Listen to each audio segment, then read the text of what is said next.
Habari za mchana. Kwanza kwa niaba ya tume napenda kuwashukuru kwa kuja kwenu, na kama tumechelewa mtusamehe, ilikuwa kidogo na miadi mingine, lakini nadhani tuna fursa ya kutosha, muda wa kutosha kuweza kuongea pamoja. Sisi kama tume kulikuwa kuna mambo kama 10 ambayo tungependa kuongea nanyi. Moja na chimbuko la kuundwa tume, sheria ambayo inaongoza tume, wajumbe wa tume, madhumuni ya tume, na haswa hadidu za rejea, kazi zetu ni nini, tumepewa kazi gani, mawanda ya kazi, methodolojia tutakayotumia, wadau tutakao shirikiana nao, muda wa kazi, matarajio ya Watanzania, na baadaye nitahitimisha, alafu tutapata fursa ya kujibu au kufafanua zaidi ambacho kitu chochote ambacho mtakachopenda. Kwa kwamba ikumbuke kwamba Oktoba 29 mwaka huu ulifanyika mchaguzi mkuu nchini uliohusisha uchaguzi wa rais wa Jamhuri ya Muungano wa Tanzania, wabunge wa Jamhuri ya Muungano wa Tanzania na madiwani wa Tanzania bara. Uchaguzi huo ulifanyika kama mnafahamu chini ya ibara 74 ya Katiba ya Jamhuri ya Muungano wa Tanzania wa mwaka 1977 inayoeleza kufanyika yenye matakwa ya uchaguzi mkuu ufanyike kila baada ya kipindi cha miaka 5. Chimbuko la kuundwa tume, siku chache katika siku ya uchaguzi na takriban siku 3 baadaye, kama alivyoeleza, zilitokea ghasia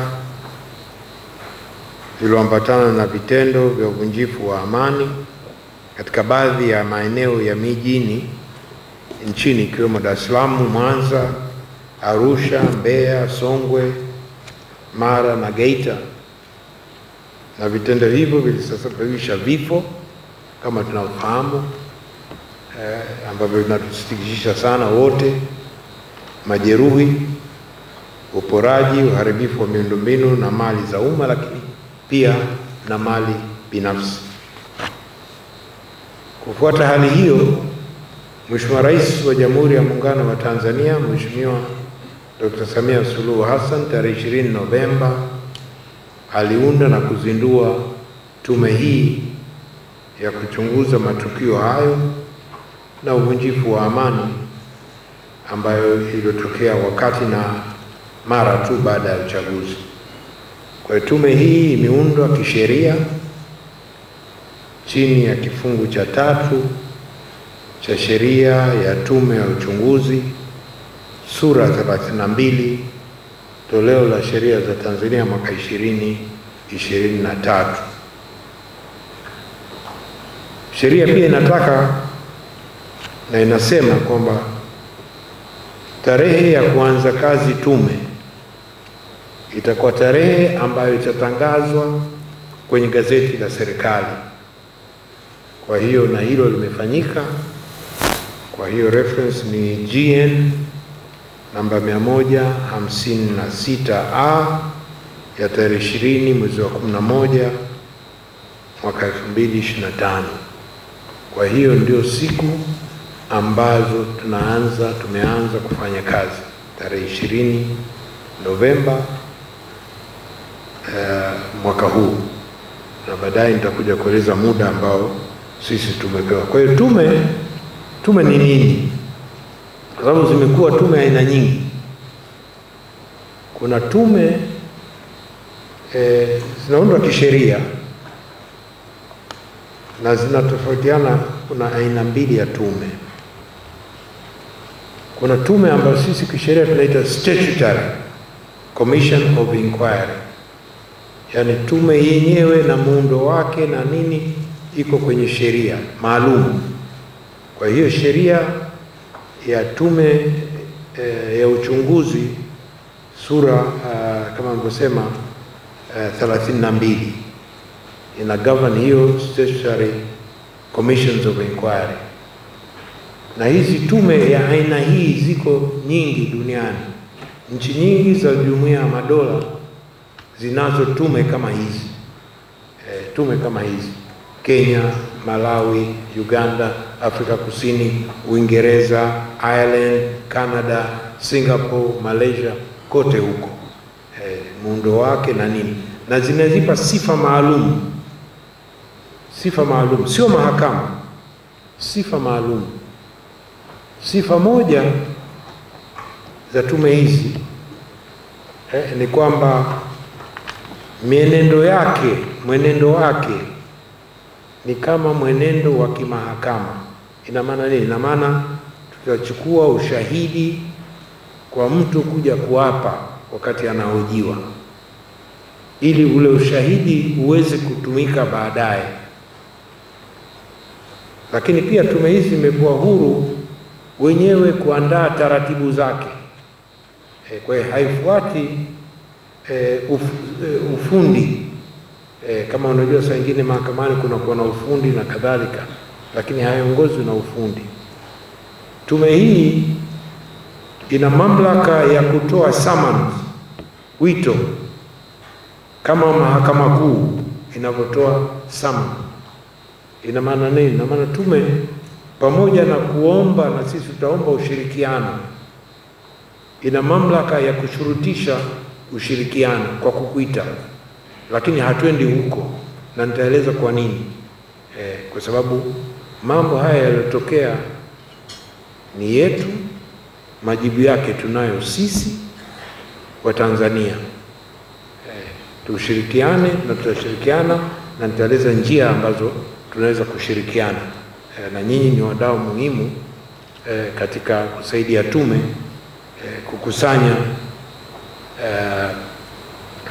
kusanya vitu, mambo, shahidi yaliyotokea. Kwa hiyo nasema tume ina mamlaka nyingi, ni ya kisheria hii. Mimi nishawahi kuwa mwenyekiti wa tume ya uhamishaji wa mifugo IHEF. Haikuundwa chini ya sheria hii, iliundwa chini ya sheria nyingine. Lakini hii kama ninavyosema ni tume ambayo ina mamlaka, ina meno kwa sababu hizo ambazo nimezitaja. Kwa hiyo wajumbe wa tume naomba kuwatambulisha, ingawa wengine hawapo. Naomba kuwatambulisha wajumbe wa tume. Profesa Ibrahim Juma tuko naye hapa, kama mnafahamu, jaji mkuu mstaafu. Dr. Tax ambaye alikuwa katibu mtendaji wa jumuiya ya SADC, na kama mtakumbuka yeye ndio aliratibu mkutano wa wakuu wa SADC uliofanyika Tanzania wakati Tanzania ilikuwa mwenyekiti. Tunaye Balozi George Madafa kule, tunaye Balozi Radhia Mtengeti, tunaye Lieutenant Generali Paul Mera ambaye ni balozi, alifanya kazi sana, alikuwa mkuu wa majeshi ya Umoja wa Mataifa Darfur kwa muda. na tunaye IGP mstaafu Said Mwema, lakini tunao wajumbe wengine ambayo ni Balozi Ombeni Sefue ambaye yuko kwenye kazi nyingine, mkutano mwingine hapo. Hao ndi tuko wajumbe 9. Madhumuni ya tume, kwa lengo kuu la kuundwa tume kwa kusema kweli ni kuchunguza kwa kina yaliyotokea, na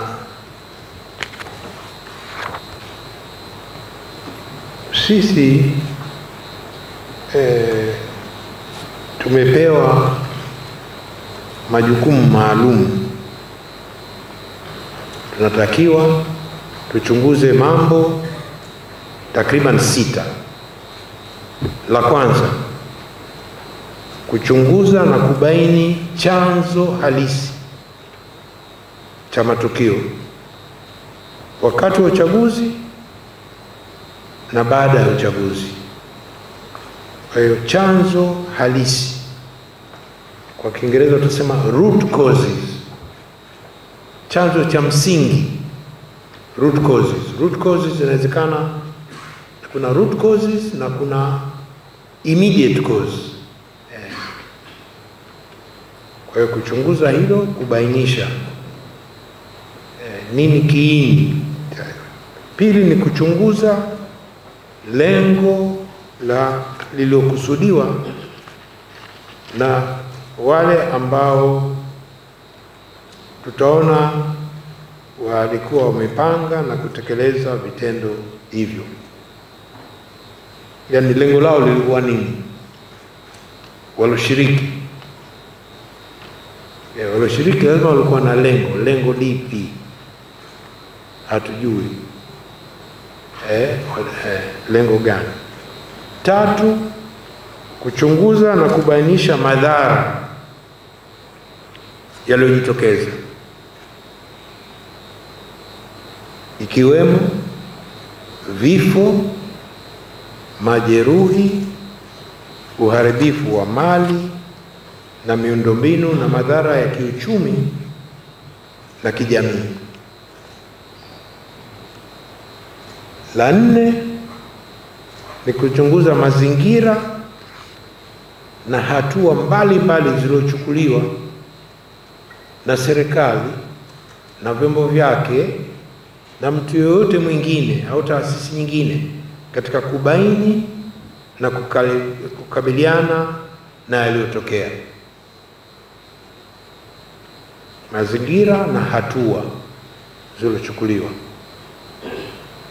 6 ni kupendekeza maeneo yanayohitaji kuimarishwa zaidi ili kuongeza uwajibikaji wa viongozi na raia kwenye kulinda amani ya nchi yetu, utawala bora, haki za binadamu,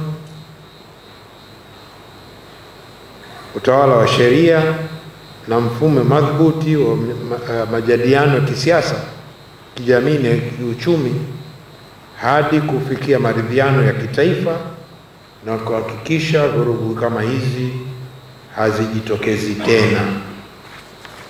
Na la 6 ni kuchunguza jambo lolote ambalo tume itaona kuwa ni muhimu na linaendana na majukumu ya tume. Hizo ndio hadidu zetu zilizorejea, terms of reference, ambazo ndio zitatuongoza. Lakini kama ninavyosema, kuna ile namba 6 akiba. Kama tunaona jambo linahusiana, basi tunaweza, tume imepewa ule uhuru wa kuweza kusema na hili pia tutashughulika nalo. Hatuna haja ya kibali kingine cha mtu yoyote, tutaamua sisi wenyewe. Jambo jingine ambalo tunataka labda pia tuwape taarifa kuhusu mawanda ya kazi yetu. Kwa hiyo tume pia iko huru kutafsiri hadidu za rejea. Jambo jingine pia hilo, kwa tafsiri ya hadidu za rejea. Mawanda ya kazi katika kutekeleza majukumu yake, tume itazingatia kwanza na kawaida ni masharti ya sheria ya tume ya uchunguzi na utaratibu utakaojiwekewa kwa mujibu wa kifungu cha 11 cha sheria ya tume ya uchunguzi. Kama nasema, kifungu hicho kinatupa mamlaka sisi wenyewe kuandaa taratibu zetu, kukubaliana taratibu ambazo tutazitumia, na ninaweza kueleza taratibu nyingine ambazo tume. Uchunguzi wa tume utahusisha maeneo yaliyoathirika zaidi na ghasia kwa upande wa Tanzania bara ili kubaina aina ya matukio, chanzo, athari na hatua zilizochukuliwa katika kuzuia na kudhibiti hali hii. Lakini pia tunafahamu kwamba matukio hayakuwa tu Dar es Salaam, yalikuwa kwenye mikoa mengi, kwenye wilaya. Kwa hiyo pia tume itakwenda pia kutembelea mikoa hiyo mingine, wilaya hizi nyingine. Lakini tumeona pia kwamba kuna wilaya nyingi Tanzania, nadhani kuna wilaya 14 ambazo kulikuwa na matukio katika wilaya 26, lakini tujifunze kutoka wilaya ambayo haikutokea kitu. Kuna wilaya hakuna kitu kilichotokea, tujifunze kuna nini kule, kwa nini hapa imetokea, hapa haikutokea, kutusaidia pia kutafuta kiini na kutafuta suluhisho la muda mrefu la kuweza kuishi kwa amani. Kwa wito kwa Watanzania, kwa wadau wote, tushirikiane ili tume iweze kupata taarifa sahihi na nasisitiza ya ukweli, taarifa ya ukweli sahihi ambayo itatuwezesha na sisi kama tume kuweza kufanikisha uchunguzi na hadidu za rejea.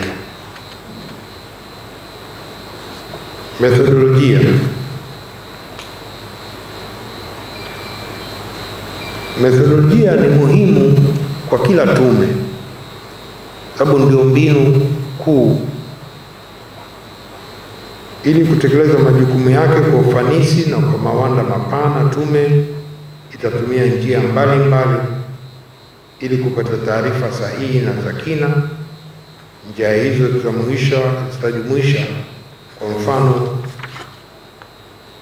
mapitio ya uchambuzi wa nyaraka mbalimbali, mahojiano ya ana kwa ana na kwa njia ya mtandao, dodoso la mtandaoni, barua pepe, barua za kawaida, ujumbe mfupi wa simu, kutembelea uwandani, mijadala ya makundi mbalimbali, ushauri wa kitaalamu na kadhalika. Lakini imani yetu kuwa kwa kutumia njia hizi na nyingine tutaweza kupata taarifa zote muhimu na tutafikia wadau walio wengi.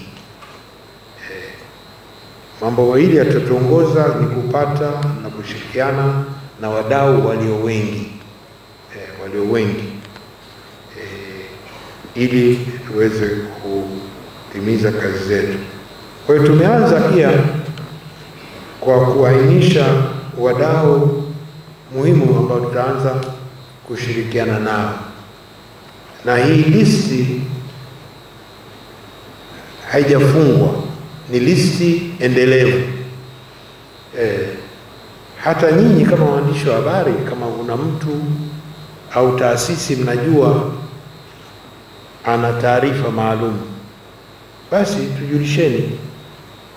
Lakini hawa ni wadau ambao tumesema ni muhimu kuanza nao, tuanze nao hao. Na katika baadhi hao kwanza ni waathirika, kwa sababu moja katika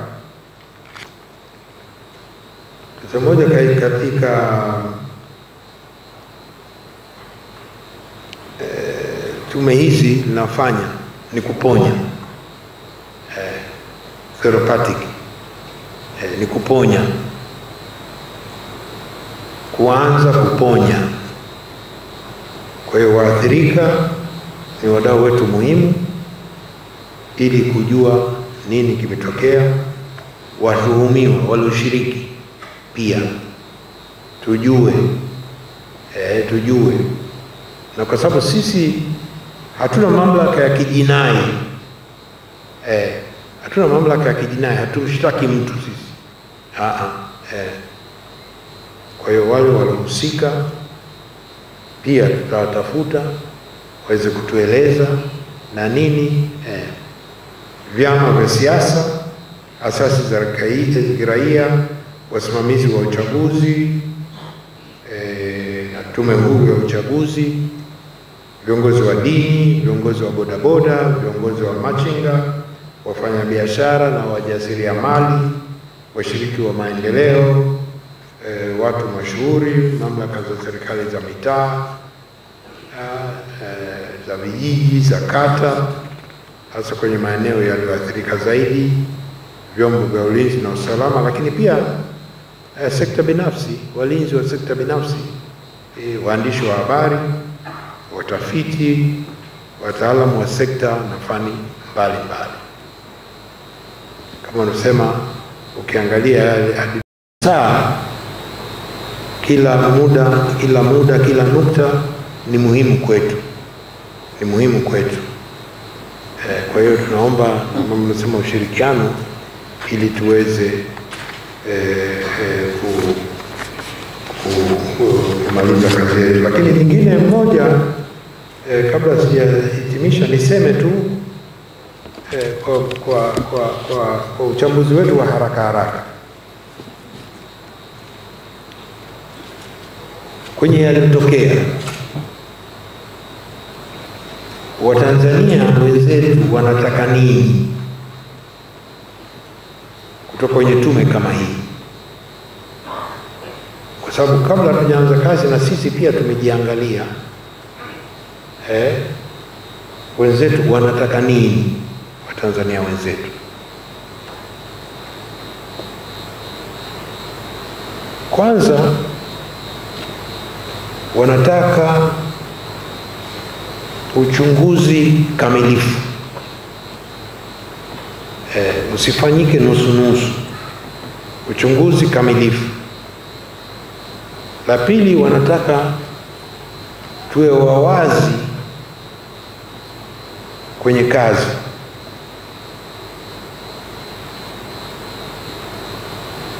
Tatu, kama tuchukue ushahidi ambao utatumika. Sio tutachukua ushahidi ambao hauwezi kutumika.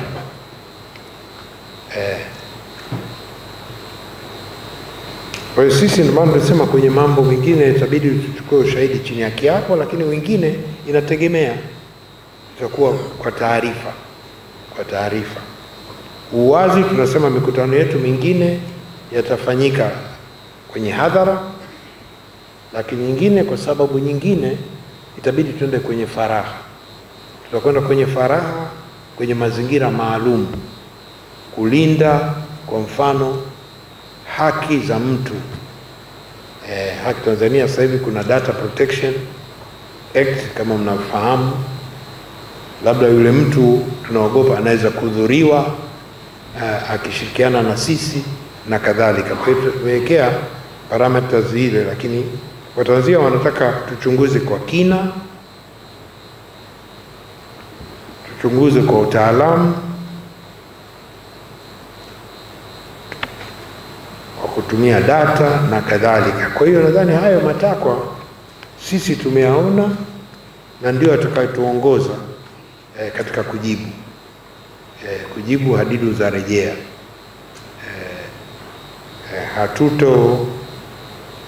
Natafuta msemo,